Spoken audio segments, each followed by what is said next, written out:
Livre des Proverbes, chapitre 1er. Proverbe de Salomon, fils de David, roi d'Israël, pour connaître la sagesse et l'instruction, pour comprendre les paroles de l'intelligence, pour recevoir des leçons de bon sens, de justice, d'équité et de droiture, pour donner aux simples du discernement, aux jeunes hommes de la connaissance et de la réflexion. Que le sage écoute, et il augmentera son savoir, et celui qui est intelligent acquerra de l'habileté pour saisir le sens d'un proverbe ou d'une énigme, des paroles des sages et de leurs sentences. La crainte de l'Éternel est le commencement de la science. Les insensés méprisent la sagesse et l'instruction. Écoute, mon fils, l'instruction de ton père, et ne rejette pas l'enseignement de ta mère, car c'est une couronne de grâce pour ta tête et une parure pour ton cou.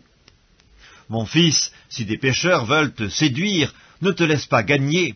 S'ils disent « Viens avec nous, dressons des embûches, versons du sang, tendons des pièges à celui qui se repose en vain sur son innocence, engloutissons-les tout vifs comme le séjour des morts, et tout entiers comme ceux qui descendent dans la fosse, nous trouverons toutes sortes de biens précieux, nous remplirons de butin nos maisons, tu auras ta part avec nous, il n'y aura qu'une bourse pour nous tous.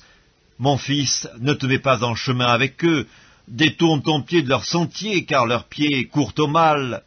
Ils ont hâte de répandre le sang. Mais en vain jette-t-on le filet devant les yeux de tout ce qui a des ailes, et eux, c'est contre leur propre sang qu'ils dressent des embûches, c'est à leur âme qu'ils tentent des pièges. Ainsi arrive-t-il à tout homme avide de gain, la cupidité cause la perte de ceux qui s'y livrent. La sagesse crie dans les rues, elle élève sa voix dans les places, elle crie à l'entrée des lieux bruyants, aux portes dans la ville, elle fait entendre ses paroles. Jusque à quand, stupides, aimerez-vous la stupidité? Jusque à quand les moqueurs se plairont-ils à la moquerie, et les insensés haïront-ils la science? Tournez-vous pour écouter mes réprimandes.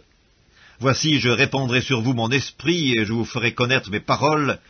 Puisque j'appelle et que vous résistez, puisque j'étends ma main et que personne n'y prend garde, puisque vous rejetez tous mes conseils et que vous n'aimez pas mes réprimandes, moi aussi je rirai quand vous serez dans le malheur, je me moquerai quand la terreur vous saisira comme une tempête, et que le malheur vous enveloppera comme un tourbillon, quand la détresse et l'angoisse fondront sur vous.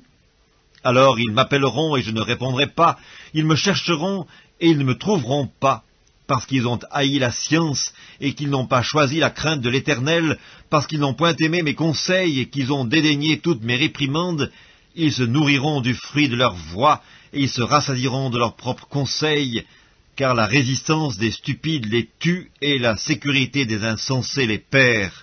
Mais celui qui m'écoute reposera avec assurance, il vivra tranquille et sans craindre aucun mal.